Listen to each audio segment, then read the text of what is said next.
Using your smart speaker for this, Okay, I've added cheese to your shopping list. yeah, that's pretty smart. But shopping online with SuperValue?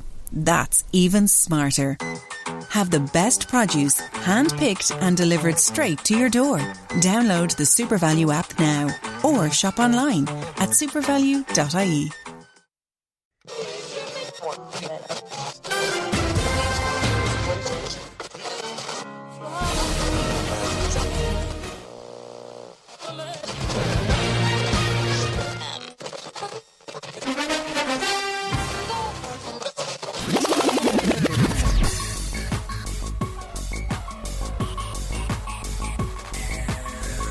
Hold on to your headphones and pour your favorite beverage. It's time for the Kickin or Stickin Fantasy Football Podcast. Now, fresh off the sidelines, your host, Matt McPeak.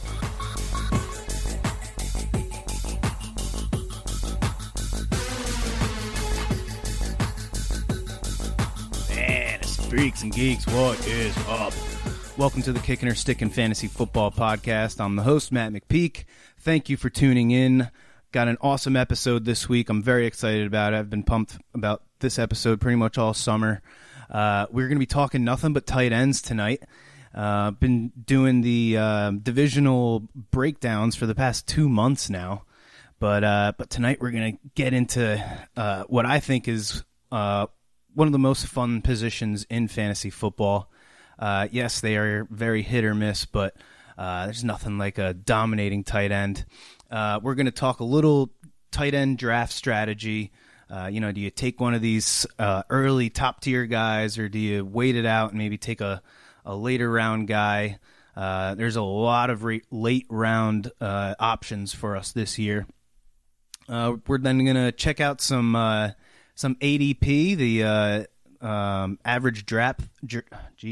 average draft position of these tight ends right now in 2020. This is going to be according to Fantasy Pros. I'm a big fan of Fantasy Pros. They go on to a whole bunch of different websites and they make a cumulative average draft position for each player, and you can get a pretty decent idea as to where guys are going to be going in your draft. Then we're going to get into some prop betting on tight end touchdowns. Last season, I hit on a handful of parlay tickets with the tight end anytime touchdown scorers. It was a lot of fun, and I want to share with you guys my approach from last year, whether you want to bet on them or just kind of use it for streaming purposes.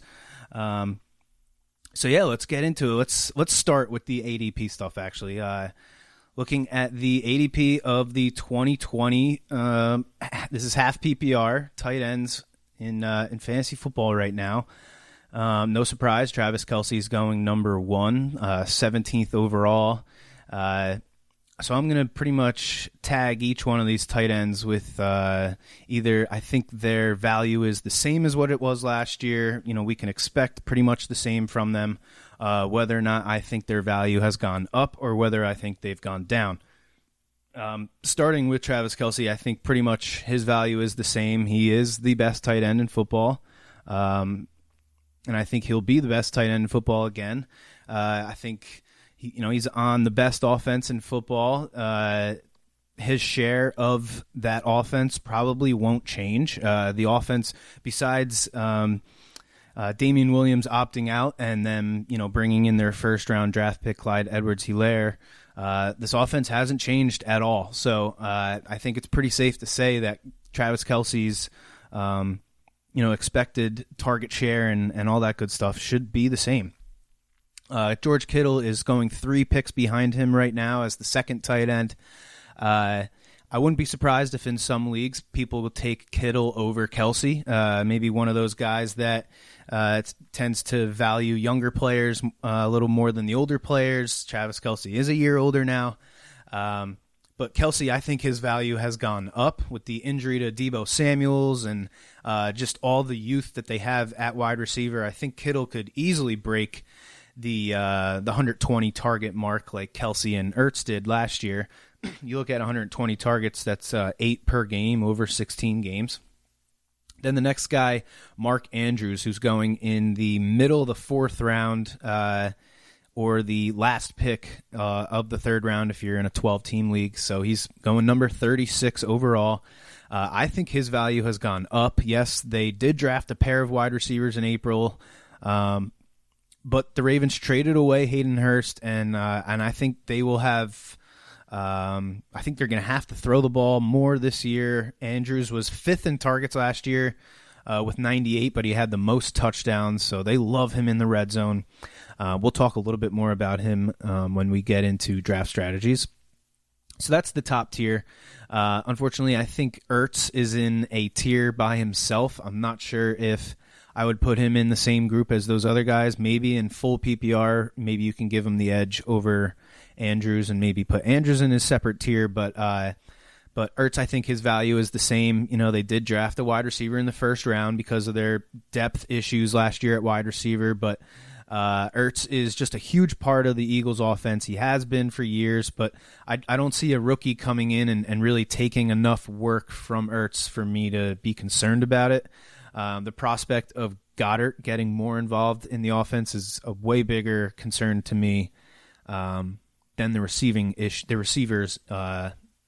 issue there in Philadelphia. The next guy, Darren Waller, he was kind of the darling of PPR leagues last year. He's going as the 5th tight end, number 54 overall. His value, in my opinion, has gone down by a lot. The Raiders also added a bunch of wide receivers in the draft, plus they brought in Jason Witten and a couple other tight ends, actually. Slot receiver Hunter Renfrow saw a big increase in targets last year. I think the Raiders want to run the ball more this year. I just don't see him getting the same amount of work as he did last year. They kind of needed him to be that number 1 receiving option after Tyrell Williams went down. Next guy, Hunter Henry, going 66th overall. I think his value is pretty much the same as well. Maybe a little bit down. Tyrod Taylor and the defense kind of worry me a little bit because I think the Chargers offense simply won't run as many plays as they did last year. And definitely they're not going to throw the ball as much as they did with Phillip Rivers. But Henry will still be an elite red zone target. He's just got to stay healthy, which obviously has been a problem for him. Then you got Tyler Higbee with the Rams. He's going number 72 overall. I think his value has gone up. We saw his usage skyrocket towards the end of last season. The Rams offense hadn't really focused on tight ends all that much with Sean McVay in the first couple of years, but without Todd Gurley and without a back that can have the same impact on the defense as Gurley used to, I think the Rams will have to use their tight ends more. Plus, you know, they traded away Brandon Cooks. Yes, they did draft a wide receiver early, Vance Jefferson, but again, I think they're gonna have to use their tight ends more. Higbee honestly is my favorite tight end of this middle tier group. Once you get past the top tier guys, if Higbee falls to the 9th, 10th round, I'd be more than happy to get him, especially in a PPR league. Next, we got Evan Ingram going number 73 overall. I think his value has gone down. That trio of Sterling Shepard, Golden Tate, Darius Slayton. I think I think they're gonna take away a little too much. Sorry, guys. I think they're gonna take away a little too much from Evan Ingram. I feel like the only times Evan Ingram's really been a consistent option for us has been when the other receiving options on the team have been out. Plus, you got Saquon, who's going to get the overwhelming majority of those red zone touches. I think they're going to much rather just hand the ball to him on the goal line than throw something up to Evan Ingram. Plus Ingram's constant nagging injuries, I'm passing on Evan Ingram for sure. Jared Cook, his value is pretty much the same. He pretty much, once you got past the top 3 guys, he was the guy last year who performed closest to where he was drafted. He was drafted as the 7th tight end. He finished as the 7th tight end. His value, I think, is the same, maybe down a little bit. Only Mark Andrews had more touchdowns than Jared Cook last year, but I think that was mainly because the Saints didn't really have anybody besides Michael Thomas and Alvin Kamara. I think Taysom Hill's role will continue to grow. I think he'll continue to steal red zone targets from Jared Cook.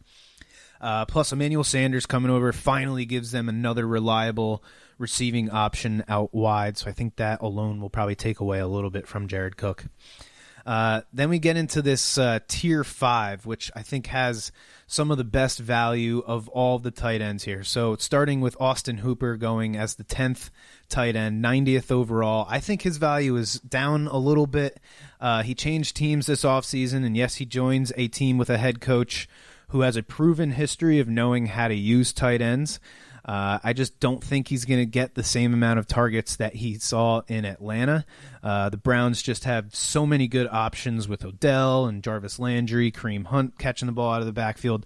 I think they will run the ball more this year, and they still have that uber talented David Njoku. He requested a trade, so we'll see if that happens. That will definitely help out Austin Hooper, but plus it's probably going to be one of the most concentrated offenses in the league. You know, you're probably going to see those two receivers, Hunt and Chubb, and Hooper getting 95+% of the touches on this team. Then you got Gronk going as the 11th guy, 87th overall. Oops, yeah, screwed that up. I accidentally switched Hooper and Gronk. Gronk to me is the wild card of the draft. I don't know what to make of Gronk. He could be the steal of the draft, or he could be the most frustrating player in fantasy. The Bucs, like the Browns, they have two studs on the outside, and the Bucs still have former first-round pick O.J. Howard and Cameron Brate, who's been a monster in the red zone his whole career. But he is Brady's boy, and in a season where we might not see that chemistry develop between Brady and his receivers as fast as I'm sure Brady would like it to, maybe we just see Brady come out and pepper Gronk with targets. I think the two of them can probably complete 7 or 8 out of 10 passes with their eyes closed at this point.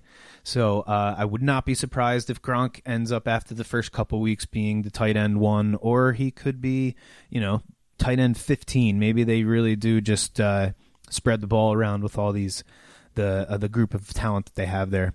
Next is Mike Gesicki, one of the guys I'm most excited about. He was a huge part of the Miami offense in the second half last year. They did not add any other legitimate options in the passing game. They brought in a couple running backs, but that's it. I think Gesicki takes a huge leap forward this year, and he's one of my favorite tight ends in the draft this year.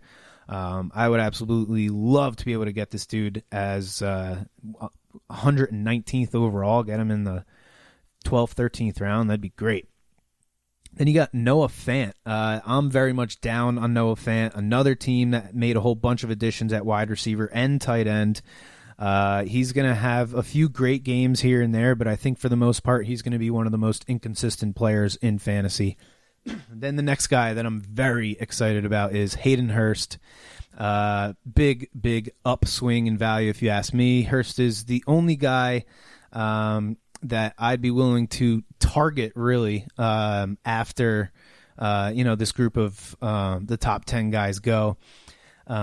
I think he easily puts up the same numbers that Austin Hooper has over the past few years. I think Calvin Ridley will have a bigger role in this offense, but I think Todd Gurley will also catch a lot more passes than he did, or more than the Falcon running backs did last year. But I think Hurst is a better athlete than Hooper is, and I think that alone should help him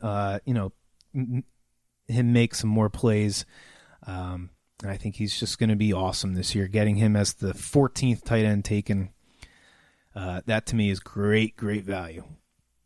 Then we got the rest of the pack. These guys could be huge, or they could be nothing more than streaming options, which there's nothing wrong with. To me, there's nothing better than plugging and playing a group of streamers and getting those random spike games out of each of these guys.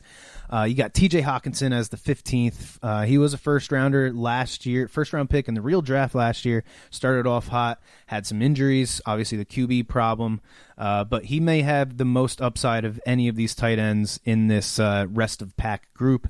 You got Jonnu Smith. He's probably the second best receiving option on the Titans, but still a team that wants to run the ball first. Then you got Dallas Goedert at number 17. Could be a great value again if the Eagles wide receiving core shits the bed like they did last year.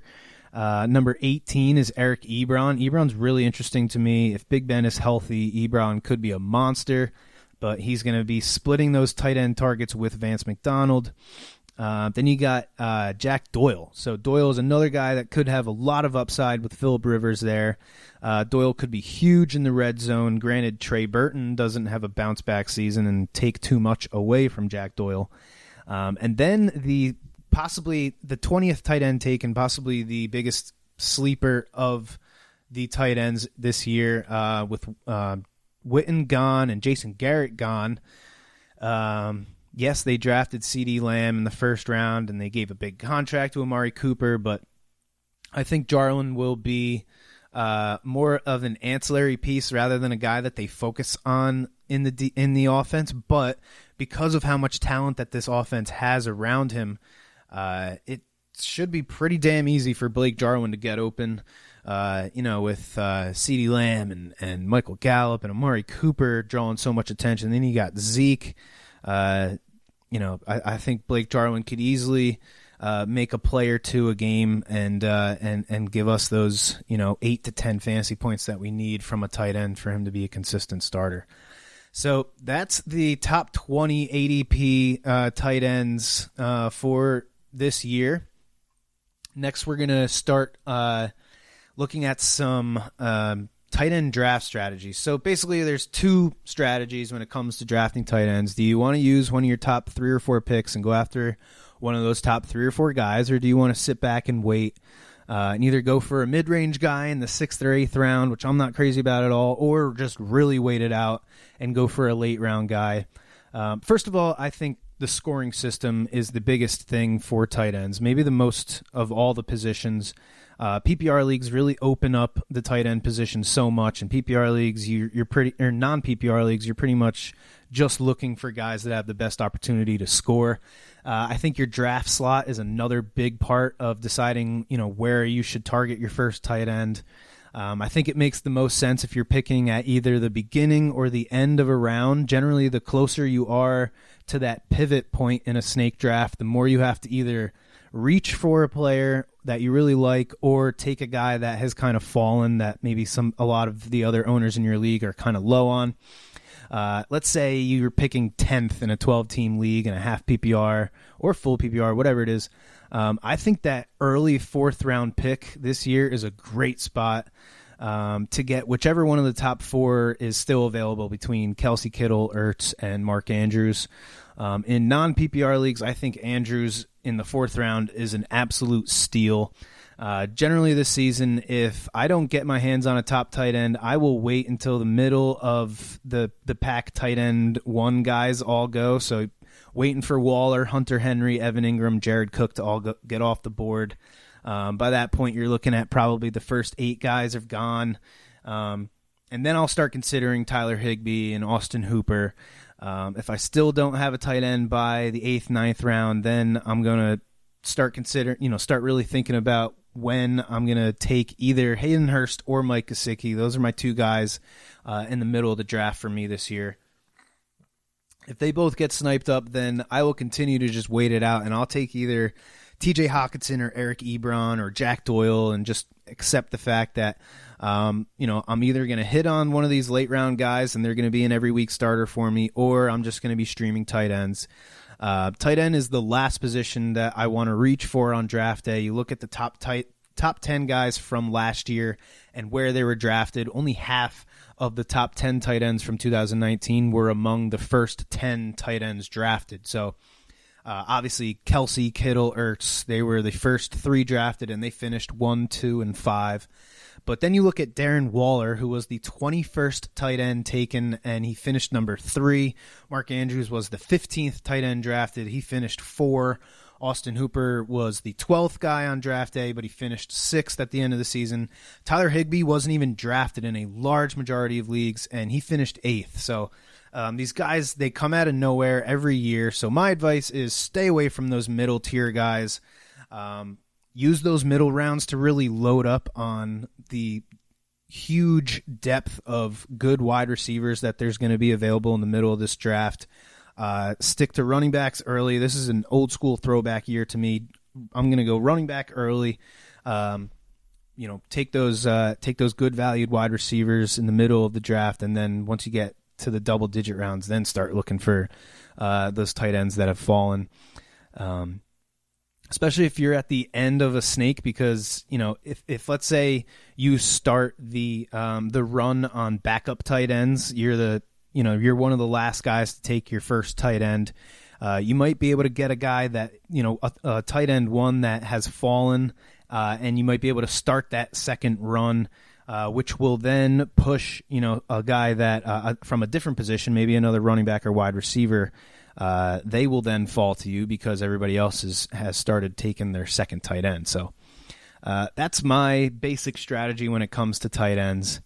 Call me stupid, whatever you want, but I want nothing to do with these middle tier guys. Every year, these middle tier guys, they very rarely actually hit where they were drafted. The Jared Cook being drafted as 7th and finishing 7th is a rare thing. So, all right, let's get into these anytime touchdown tight end scoring parlay recaps here. Long title, but so last year, while messing around on the FanDuel Sportsbook app, looking at some prop bets for games, I came across the anytime touchdown scorer props. So you can take, running backs, wide receivers, tight ends. You can take quarterbacks, but it's only for them to either catch a touchdown or rush for a touchdown. They don't have in there, single touchdown scores. You might be able to find some as far as their over-under for how many touchdown passes they'll throw. But so I think it was week 5 was the first parlay I did with these tight ends. I was kind of like, screw it. Let's see what happens. I'll throw $10 on a ticket. And I hit on a 5-legger for like $800 with it was Ertz, Kittle, and Jared Cook, all to score a touchdown. Plus, I added in the Patriots and the Patriots to beat the Washington football team, and the 49ers to beat the Cleveland football team. And that was just on a $10 bet. So I quickly got really into these tight end scoring prop bets. I started by just looking at the top 10 defenses and most fantasy points allowed to tight ends and seeing what tight ends they were facing that week. But then I started really diving deeper and looking at stats like the overall tight end target share on those offenses, the red zone targets, and which tight ends had the best conversion rate, what tight ends were turning their red zone targets into touchdowns, and the targets per snap played by the tight ends. Obviously, I want guys that are on the field, so I want to see that high snap count, but I also want to see them getting targeted, at a good clip per how many snaps they're playing. So this year, I'll probably be paying one of these advanced stat websites, PFF or whatever it is, to get these routes run per snap stat. I think that is really one of the most telling tight end stats. How many routes are they running on the snaps that they're playing, and then how many targets are they seeing, obviously during those routes run. But the thing is with these tight end prop bets is that their odds are always so good. Like they're always in the plus, even when you have a top tight end like Kittle or Ertz playing a horrible defense like the Cardinals or the Giants. The tight ends were still almost always plus odds. So they are a great way to really bump up the value of a parlay ticket. Let's say you want to take 2 heavy favorites and, it's only paying out maybe, $15 on a $10 bet, but you put in one of these tight end touchdown scorer prop bets, and all of a sudden you're looking at a $40 to $50 payout on a $10 ticket real quick. So, for teams like the Eagles, for example, who were using their tight ends so much last year, looking back, either Ertz or Goddard scored in half of their games. So one of their tight ends scored every other game. And when offensive coordinators see something on tape that makes them think they can specifically attack a defender with their tight ends and be successful, to me, it's kind of like blood in the water. They can't help themselves. So let's look back at these top 10 teams in fantasy points allowed. I looked back from week 5 to week 17. I'm going to be naming off a lot of names here, so just stick with me. Got to hydrate before this one. So excluding weeks 1 through 4, you want to give the season a good 20-25% sample size to really figure out which defenses are the worst at defending tight ends, right? And at least 3 tight ends with a top 10 matchup scored a touchdown every single week from week 5 to week 17. So if you looked at the top 10 teams and fantasy points allowed to tight ends from week 5 to week 17, at least 3 tight ends scored against those 10 teams every week. 4 of the 13 weeks had 4 or 5 tight ends score that had a top 10 matchup. Week 5, you had Kittle, Jared Cook, Zach Ertz. Plus you had guys like Byron Pringle, Lee Smith, and Darren Fells all score. Fells actually scored twice.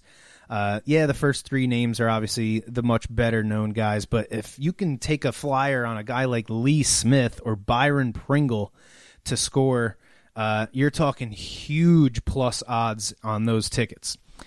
Week 6, Austin Hooper, Ricky Seals-Jones, Ryan Griffin. Plus you had Jason Witten had a touchdown called back against the Jets. Week 7, you had 3 teams on bye that were in the top 10 as far as most fantasy points allowed to tight ends, Cleveland, Pittsburgh, and Tampa Bay. But you still had 2 tight ends with a top 10 matchup, Rhett Ellison, who was filling in for the injured Evan Ingram, and Jared Everett, plus 2 tight ends that were facing teams that were right outside the top 10, the number 11 and number 12 guys. They also scored. So Dallas Goedert versus Dallas and Foster Moreau versus Green Bay. So they're there to win some money on, man. Week 8, you got Kelsey, Hooper, and then Taysom Hill and Jonnu Smith. Week 9, Kittle, Noah Fant, Jacob Hollister. He scored twice. You had Vance McDonald and Jack Doyle score. Week 10, O.J. Howard, Travis Kelce, and Ben Brunecker. I know that one was probably, a long shot. Week 11 was a pretty rough one, but you had Ross Dwelly score 2 touchdowns, Jared Cook and Daniel Brown. Daniel Brown, I know it's not a household name.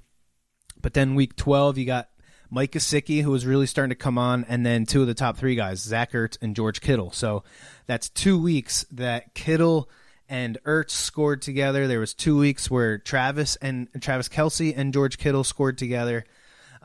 Week 13, you had Tyler Higbee, Jack Doyle, Kyle Rudolph. Week 14, Cam Brate, Foster Moreau, Charles Clay, Robert Tonyan. Week 15, you had Zach Ertz, Ricky Seals-Jones, Dan Arnold, Josh Hill, and Taysom Hill both scored versus the Colts.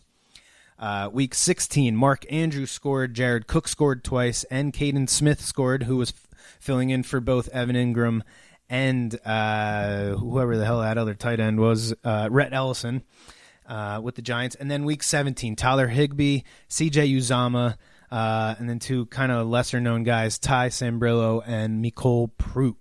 So these guys score. The tight ends that get those good matchups, they score. If you're not a fan of waiting until we have enough sample size to bet on which defenses to target as far as allowing touchdowns to tight ends, if you want to try and make some money in the first 4 weeks, let's say, I took the top 10 tight ends in half PPR from 2018 and looked at how many touchdowns they scored in the first 4 weeks of 2019. Kelce had 1 touchdown in 4 games. Ertz had none in 4 games. Kittle had none in the first 3 games. San Francisco had their bye in week 4. So the top 3 tight ends from 2018 were also the first 3 tight ends drafted in 2019, and they only had 1 touchdown between the 3 of them. Eric Ebron had 2 touchdowns in 4 games. Jared Cook, none in the first 4. Austin Hooper, he had 2 in the first 4. Trey Burton, yes, Trey Burton finished in the top 10 in 2018. He had 0 touchdowns in his first 3 games. Kyle Rudolph had 0 in the first 4. David Njoku scored, and Vance McDonald had 2 touchdowns in the first 3 games. So basically, wait until these first 4 weeks. Don't look at the top guys from 2019 and then and say, okay, well, maybe they'll have the best odds in the first quarter of the season. Just wait it out. Wait for these defenses to really show us who sucks the most at defending tight ends. Fortunately for us on this episode, I think defending tight ends is not something you can change without significant changes to your defense. The best tight ends are so tough to defend because they're faster than linebackers and they're bigger than safeties, right? The guys that are dominant two-way tight ends like Kittle and Mark Andrews, they're almost impossible to defend. The easiest way to fix your defense as far as defending tight ends is to go out and get yourself a tight end eraser. So 3 teams that kind of jump out to me as far as teams that were really bad at defending against tight ends last year that I think won't be as bad this year. The Arizona Cardinals, after being historically bad at defending tight ends last year, they used their first pick in the 2020 draft on the super versatile and athletic Isaiah Simmons. The Cardinals are going to use him all over the field this year, but I think the one job he'll get right off the bat is defending tight ends in man coverage. With his size, his speed, athleticism, I think he's going to cover tight ends, and I think he's going to do it well. The next team is the Oakland Raiders with the Raiders' 3rd pick in the first round of the 2019 draft. They took Mississippi State safety Jonathan Abram. Unfortunately, he tore his rotator cuff in week 1, and he missed the whole season, but you look at the tight ends in the AFC West, Kelsey, Noah Fant, Hunter Henry, I think he was drafted specifically to defend tight ends. Another example of that, the New York Jets and the Seattle Seahawks. When the Jets drafted Jamal Adams 6th overall in the 2017 draft, I think defending Gronk was pretty much at the top of the priority list for the Jets. Yes, Adams is also a great run defender, and he makes a lot of plays in the backfield, but I think one of the best skills he has is defending those tight ends in man coverage. I think it's also one of the reasons why the Seahawks traded multiple first-round picks to get this guy a few weeks ago. The Seahawks gave up the 4th most fantasy points to tight ends last year. The NFC West also has a couple pretty damn good tight ends, George Kittle in San Francisco and that combo of Higbee and Gerald Everett in Los Angeles. Getting back to which defenses to target, I look back at the teams that allowed the most touchdowns to tight ends in 2018 and compared them to the 2019 teams, and no surprise, 5 of the teams were on both lists. So the Raiders, the Browns, the Jags, the Texans, and the Cowboys. I already outlined how I think the Raiders will get themselves out of that group, but there's 3 teams in particular that I don't think have done anywhere near enough, in my opinion, to get themselves out of that group. The first being the Texans. They've done very little on defense to address their especially to address tight ends. They brought in veteran free safety Eric Murray and Michael Thomas, but I don't think either of them are going to make a major impact on the defense, especially at defending tight ends. The other team in Texas, the Cowboys, they also signed a pair of safeties, Kayvon Frazier and HaHa Clinton Dix, but again, I don't think that's going to fix that issue for the Cowboys. Frazier, I see, was more of a depth add, 1-year deal. And HaHa is more of a center fielder type safety. I think the Cowboys are going to really rely on their great coverage linebackers to defend tight ends, Leighton Vander Esch, who missed half the season last year, and then Jalen Smith. They used 4 of their 7 picks this year on in the draft on defense, but they took 2 defensive linemen and 2 corners. So to me, again, not enough. The Jaguars, they did not sign any safeties, and the only defenders that they drafted that make sense as far as covering tight ends, 4th-rounder linebacker Shaquille Quarterman and 5th-round safety Daniel Thomas both received below-average scores in coverage, so I don't expect the Jags to get any better versus tight ends either. A few tight ends that, as of right now, looks like they have good matchups in the first 5 weeks of the season. Kyle Rudolph, he gets Green Bay and Indianapolis in weeks 1 and 2, both teams that finished in the middle of the pack last year as far as fantasy points allowed to tight ends. But then he gets Tennessee, Houston, and Seattle, 3 teams that finished in the top of fantasy points allowed to tight ends. Again, Seattle did just bring in Jamal Adams, but we'll see how much impact he has as far as the tight ends go.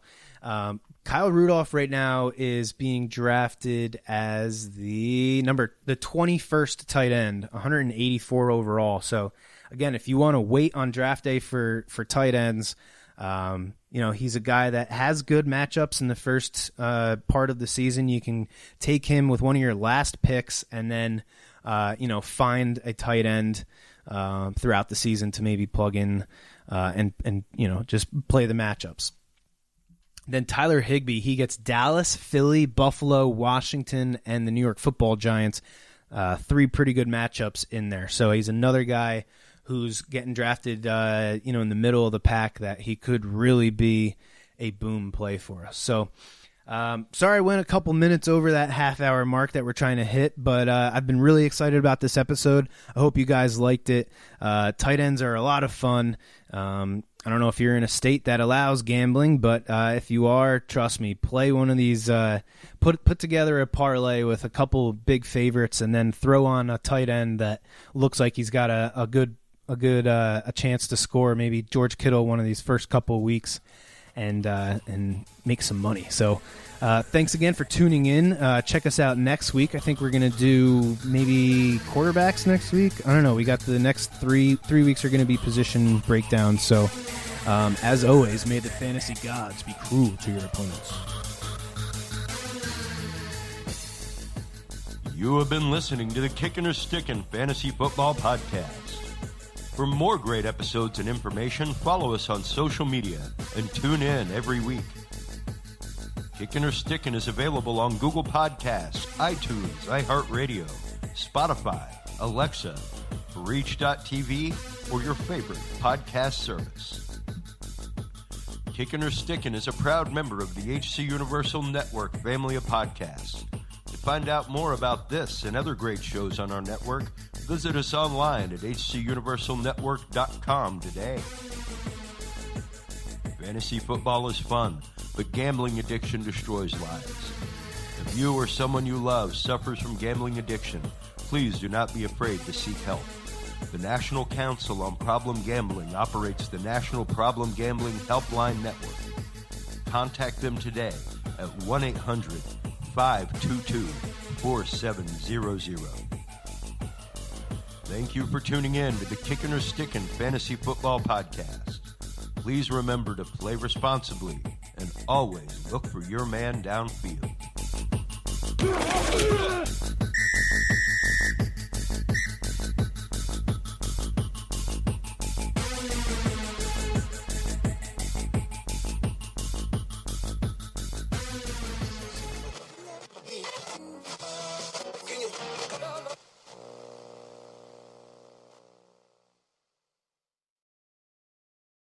SuperValue now have more online slots than ever before. Shop now at supervalue.ie. Collect your weekly shop with our contactless collection service. At SuperValue, we're there for you. At Irish Life Health, we reward you for embracing a healthier lifestyle. With our benefit plan, you can get up to €250 back on things like fitness wearables, gym membership, or sports club membership, like your local GAA club. Search Irish Life Health. We know Irish Life. We are Irish Life Health. Irish Life Health Act is regulated by the Central Bank of Ireland. Terms and conditions apply. Call us to see exactly what's covered.